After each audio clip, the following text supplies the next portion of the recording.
Hi guys, स्वागत है आपका मेरे चैनल पे जिसका नाम है पावर ग्रुप एंड मैं हूं आपका होस्ट डीजे। इस चैनल पर आपको मिलेगी ग्रेटर वैंकूवर एरिया की सारी न्यूज़ अपडेट्स एंड बहुत सारी गाइडेंस सिंपल शब्दों में। And by real estate I mean houses, घर, आपका घर।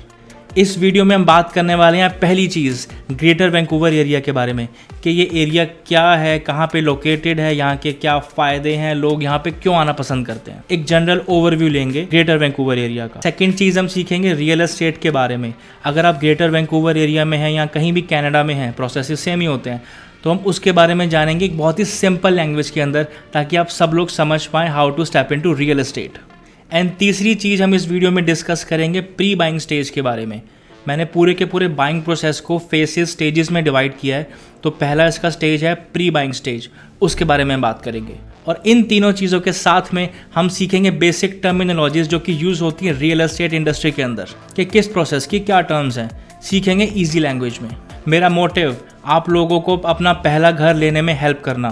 मैं एक लाइसेंस रियल एस्टेट एजेंट हूँ ब्रिटिश कोलंबिया के अंदर and I operate an expertise in greater Vancouver area. And अपने एक्सपीरियंस से एंड अपनी नॉलेज से मैं आप लोगों की हेल्प कर सकता हूँ आपका पहला घर लेने में।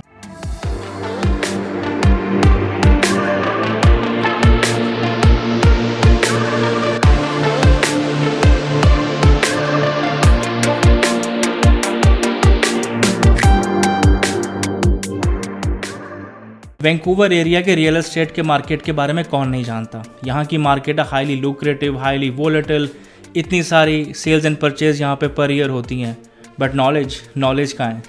There is no knowledge available on any social media platform, be it YouTube, be it any other platform. The people who are working in real estate for the longer time, सिर्फ उन्हीं के पास वो नॉलेज है। But मैं चाहता हूँ कि जो लोग यहाँ पे नए आ रहे हैं या जो रियल एस्टेट के बारे में थोड़ी सी नॉलेज चाहते हैं, एक नॉर्मल आदमी या एक नॉर्मल फैमिली जो कि यहाँ पे मूव होती है, वो चाहे अलग प्रोविंस से हो, चाहे इंडिया से हो, चाहे किसी और कंट्री से हो, तो नॉलेज तो उनके पास नहीं है। वो हर एक बंदे के पास जाके पूछ नहीं सकते ना कि भाई साहब आपको तो काफ़ी टाइम से एक्सपीरियंस हो गया, थोड़ा हमें भी बता दो। या आपको ऑनलाइन बहुत सारे वो स्टूपिड वीडियोस दिख जाएंगे कि how I got this property with zero money, या how I turn my small house to 3 or 4 houses. वो सब मिसलीडिंग वीडियोज़ हैं, वहाँ से कोई रियल नॉलेज नहीं मिलती है। वो इनका जरिया होता है कि आप उस पर क्लिक करें और उनके व्यूज़ बढ़ाएं। बट उन लोगों का क्या जो यहाँ पे नए नए मूव होके आते हैं और बहुत ही एक नॉर्मल लाइफ जीते हैं, तो उनको ये नॉलेज कैसे मिलेगी? तो इसीलिए मैं आप लोगों के साथ शुरू करने जा रहा हूँ रियल एस्टेट की एक ज़बरदस्त जर्नी, जिसमें हम सीखेंगे रियल एस्टेट के बारे में, specially in greater Vancouver area.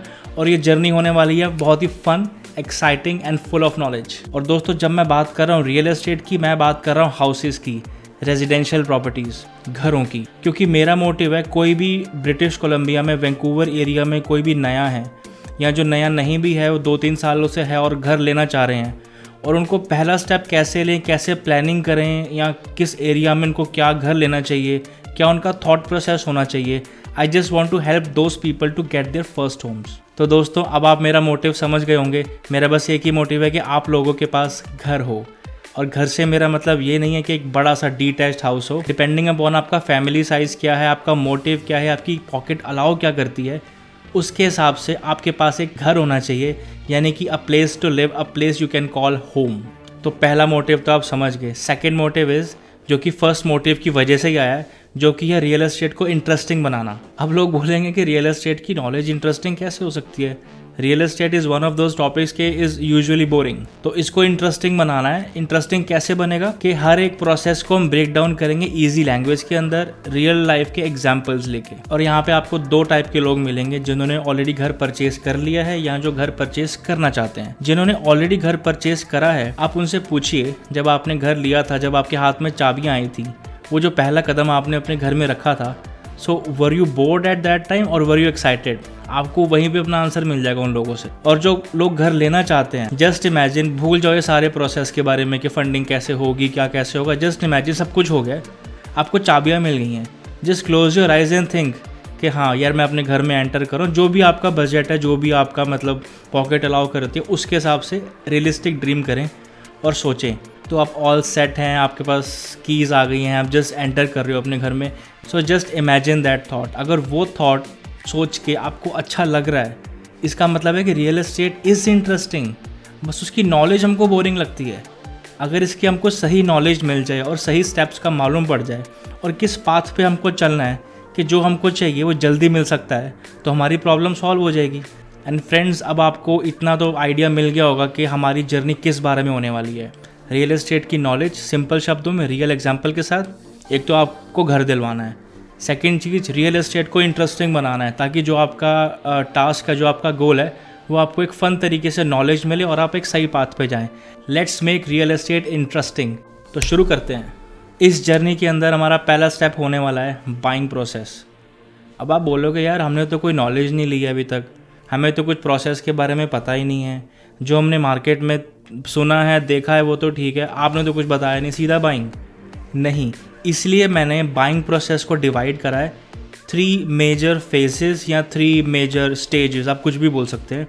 ऐसा कुछ मतलब स्टेजेस नहीं होते हैं, जस्ट सो दैट आप लोग ईजीली समझ पाएँ उसको डिवाइड करके। तो पहला जो फेस है वो होने वाला है प्री बाइंग का, कि आप सोचते हो कि आपने कुछ चीज़ लेनी है, आपने घर लेना है, कैसे लेना है, कहाँ लेना है, कितना बड़ा लेना है, ये बहुत सारे क्वेश्चंस होते हैं। तो जब पहला थॉट आपके माइंड में आता है कि यार मुझे प्लान करना है घर लेने का, तो वो आपका फेस हम बोल सकते हैं कि ये प्री बाइंग फेस है। तो पहले फेस के अंदर आपको बेसिकली अपने नंबर्स कैलकुलेट करने होंगे, किसी मॉर्गेज ब्रोकर के पास जाना होगा, तो वो सब चीज़ें होंगी। एंड देन जब वो चीज़ फाइनल होगी, then you move on to the next step which is the most exciting part, go shopping with the realtor. फिर आप रियल्टर के साथ जाते हो, बहुत सारी प्रॉपर्टीज़ देखते हो, आपको बहुत मज़ा आता है, अलग अलग लोकेशंस पे जाते हो, पर हर घर में कोई ना कोई कमी निकल आती है तो आपको पसंद नहीं आता। ये सबके साथ होता है, यार लोकेशन तो बहुत अच्छी है पर फ्लोरिंग कितनी सुंदर है, पर ये पर आ जाता है। यहीं पे रियल्टर का काम है कि आपके लिए सबसे बेस्ट प्रॉपर्टी ढूंढ के दे कम से कम शोइंग्स के अंदर। हाँ, घूमना पसंद है तो वो आपकी मर्ज़ी है, बट एक एफिशिएंट रियल्टर का यही काम है कि आपको कम टाइम के अंदर आपके लिए सूटेबल प्रॉपर्टी आपको लेकर दे। Then comes the third phase which is post buying, जब आपका पोजेशन होता है, जब आपकी कंप्लीशन होती है। एंड डोंट वरी, ये सारी टर्म्स हम सीखेंगे इसी जर्नी के अंदर, so don't worry, will get to that. तो जब आपको अपने घर का पोजेशन मिल जाता है, तब कौन सी चीज़ों का ध्यान रखना होता है इसके बारे में जानेंगे, और वो भी आपका रियल्टर आपको हेल्प करेगा कि एवरीथिंग गोज स्मूथली। तो चलिए जानते हैं पहले थोड़ा सा ग्रेटर वैंकूवर एरिया के बारे में। कहाँ है ये ग्रेटर वैंकूवर एरिया? वैंकूवर एक सिटी है ब्रिटिश कोलंबिया प्रोविंस के अंदर। तो जैसे इंडिया में स्टेट्स बोलते हैं, यहाँ पे स्टेट्स का मतलब प्रोविंस होता है। तो ब्रिटिश कोलंबिया एक प्रोविंस है, उसमें सिटी है, सिटी का नाम है वैंकूवर। ये प्लेस्ड है बिल्कुल ही वेस्ट कोस्ट पे, जैसे टोरंटो ईस्ट साइड में है, ये वेस्ट साइड में है। तो ये वेस्ट साइड का टोरंटो है, या आप टोरंटो एरिया को कह सकते हो कि ईस्ट साइड का वैंकूवर है। कोस्टल एरिया होने के कारण ये पैसिफिक ओशन के साथ लगता है बिल्कुल। सो पैसिफिक ओशन की वजह से यहाँ पे क्या होता है कि ये जो एरिया है वैंकूवर, देन आप चले जाओ like Burnaby, Richmond, new Westminster, सरी, लैंगली, डेल्टा, एबट्सफोर्ड, तो जितना जितना समंदर से दूर जाते जाओगे हल्की हल्की ठंड बढ़ती जाएगी, बट जितनी सिटी पैसिफिक ओशन के पास है वो इतनी वार्म रहती है। तो यही कुछ सिटीज़ हैं, एरिया हैं जो कि पैसिफिक ओशन के बहुत पास हैं, और ये आपको देते हैं warm weather even in winters. और वार्म का मतलब ये मत समझ लेना कि 25 डिग्री होगा 0, -1, -2 में, but as compare to other provinces in Canada जहाँ पे -30, -40 जाता है, उतनी हार्श कोल्ड नहीं होती यहाँ पे। दूसरी चीज़ यहाँ की इतनी जो प्यारी आपको लगेगी, आप एक बार यहाँ पे आ जाओगे ना, तो आपको यहाँ के पहाड़ देख के, यहाँ की नदियाँ देख के, यहाँ की वादियाँ देख के आप तो लाइक मंत्रमुग्ध हो जाओगे। यहाँ की सीनिक ब्यूटी इतनी बढ़िया है, यहाँ का जो लैंडस्केप है वो फ्लैट नहीं है, वो ऊपर नीचे है। ये पहले पहाड़ थे तो पहाड़ों को काट के उन्होंने सिटीज़ बनाई हैं, तो जो व्यू देखता है ऊपर से पूरा नीचे तक का, कई बार नीचे से पूरे ऊपर तक का, तो इतना अमेजिंग यहाँ पे लाइक अलग अलग जगहों के अलग अलग व्यूज़ हैं।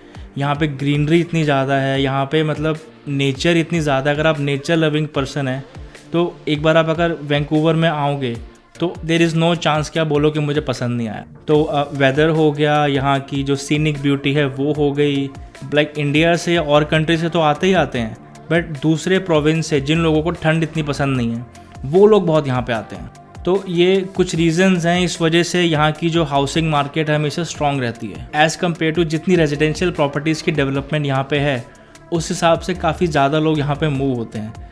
तो इसलिए यहाँ पे प्रॉपर्टी काफ़ी एक्सपेंसिव है as compare to other provinces in Canada. किसी भी प्रोविंस की जो बड़ी सिटी है वहाँ पे आपको ढेर सारे इंडियन कम्युनिटी देखने को मिलेगी। टोरंटो साइड में भरपूर इंडियंस हैं, इस वेस्ट साइड में भरपूर इंडियंस हैं, तो आपको अच्छा वेदर मिल रहा है और इंडियंस होने से क्या होगा, अच्छा खाना आपको मिलेगा।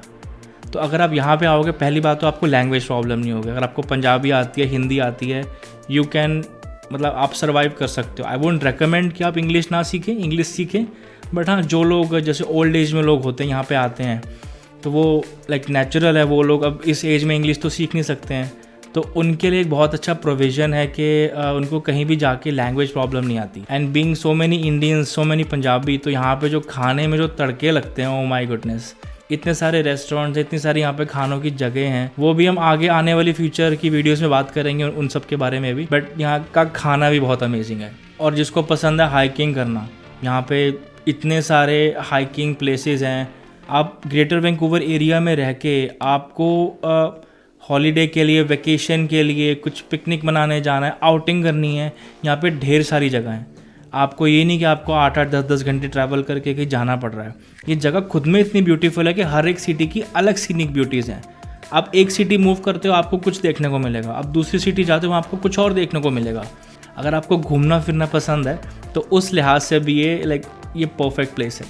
तो ये था एक छोटा सा ओवरव्यू वैंकूवर एरिया के बारे में। अगर आप लोग और जानना चाहते हैं ग्रेटर वैंकूवर एरिया के बारे में, तो प्लीज़ मुझे कमेंट सेक्शन में बताइए क्या क्या आप और जानना चाहते हैं। तो उस तरीके की इन्फॉर्मेशन मैं आपको नेक्स्ट वीडियोज़ में लेकर आने वाला हूँ।